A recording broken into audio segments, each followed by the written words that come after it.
This is DMG. We're about to get medieval on some minis. We're going to be cleaning mold lines and also the layers on 3D printed objects. Why? Because we can. No, don't start yet. You'll end up like Indiana Bones over here. I'd just like to take this opportunity to tell you I am by no means a professional. These are weapons of mass destruction and not mass creation. What you see, hear, and do with these videos is up to you, the viewer. Now you can start.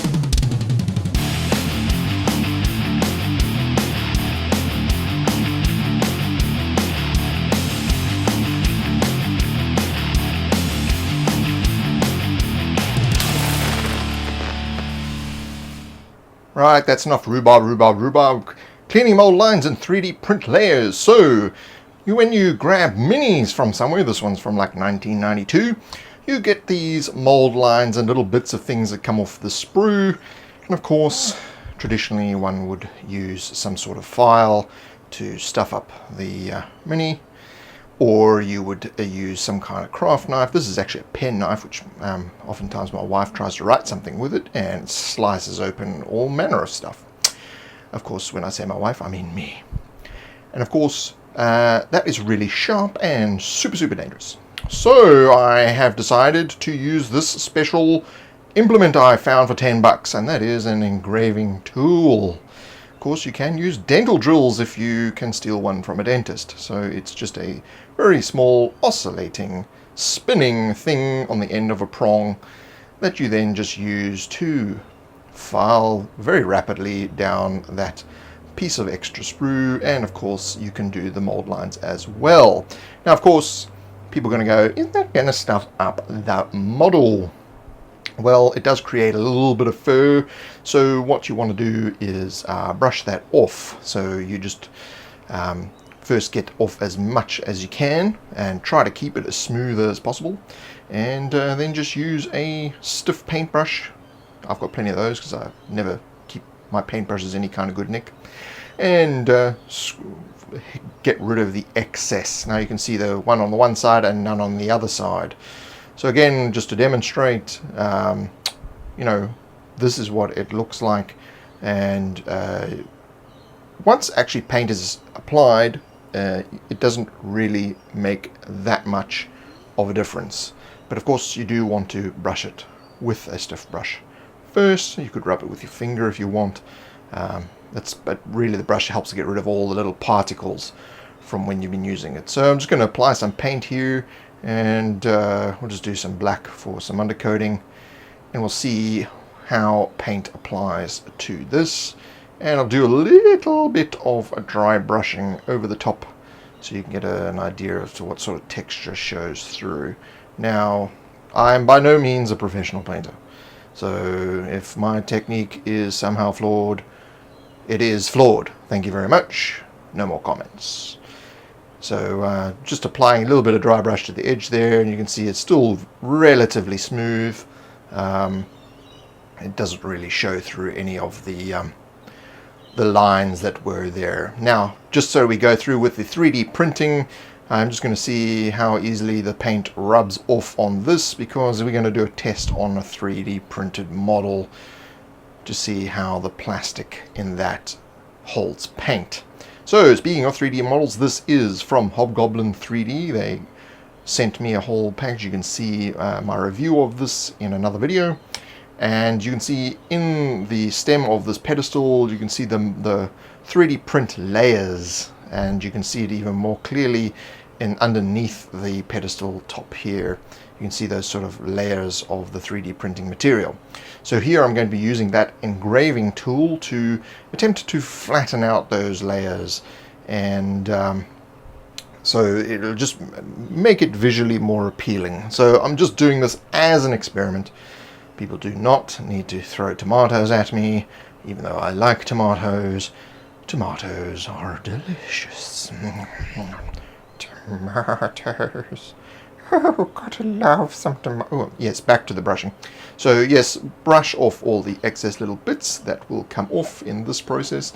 This does not take a super large amount of time, but of course you want to make sure that you're using it on lower detail areas and not high detail areas. So high detail areas, a lot of the times these sort of models are going to hide that layering in the high detailed areas. It's more about the low detail areas where you want to get rid of that. And that's kind of what I'm going to do in the stem here. So I'm going to go inside there where it's easy to see the layers of the 3D printing, and I'm just going to smooth them out using this. Now, of course, again, you must use the brush to clean off all the little excess bits that are left over, because when you paint it, you don't want all that stuff in your paint. And we are actually going to paint this. So I'm going to test out how the paint actually works on this little thing, and I'm just getting into the grooves. Now, the great thing about this little engraving tool, as opposed to the files and the craft knives and things that you would use usually on models, is that it's easy to get into hard to reach places. So stuff like this is relatively easy to do, and you can see now that the layers have pretty much disappeared with a very simple application of the engraving tool.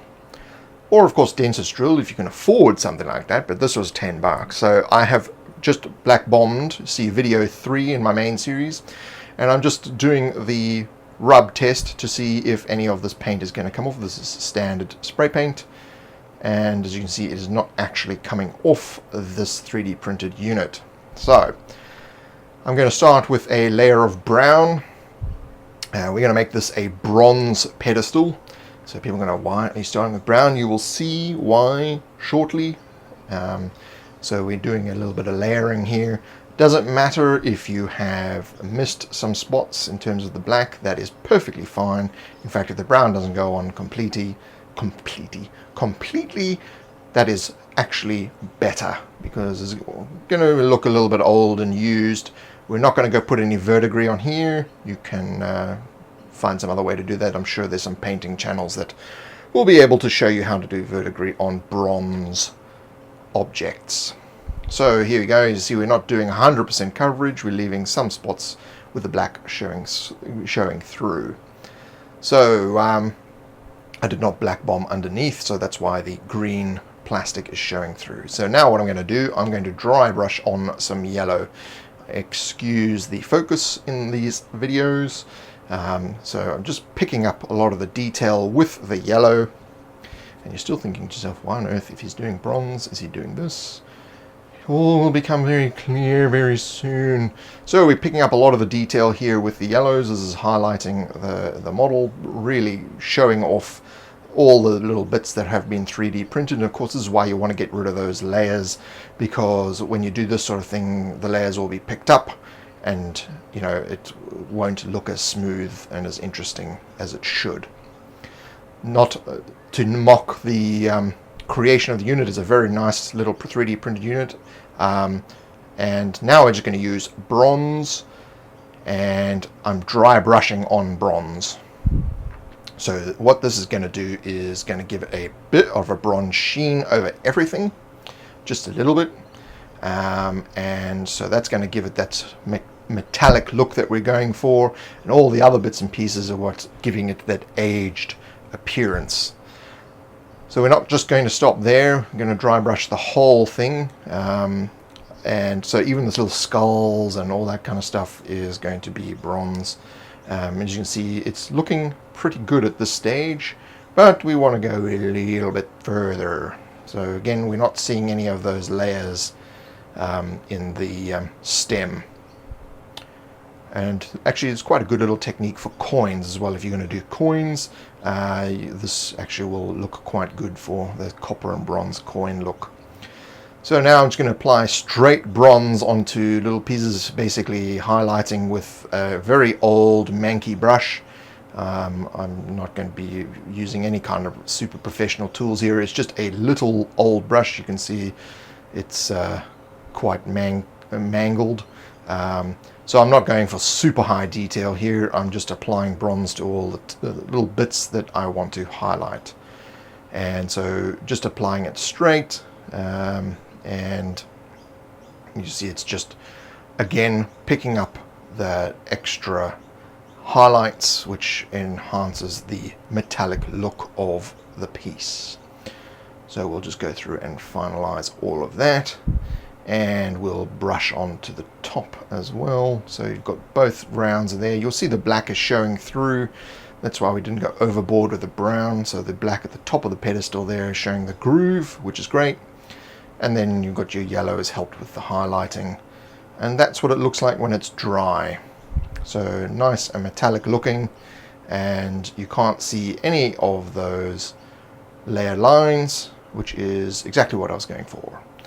So that is a beautiful little pedestal created by Hobgoblin 3D. I suggest you check out their stuff, links in the description below. And this is it on a dungeon tile of sorts, just so you can see how it looks on your stuff. So that's clearing mold lines and 3D layer stuff using this engraving tool.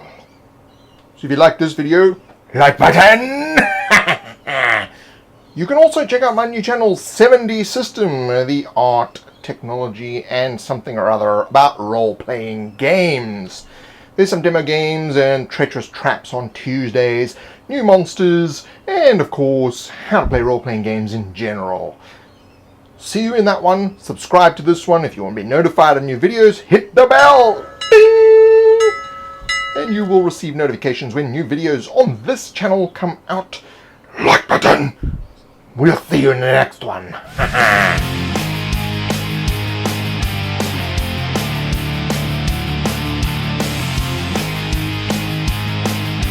40 degrees in here. Celsius, not that stupid Fahrenheit. So many sprues.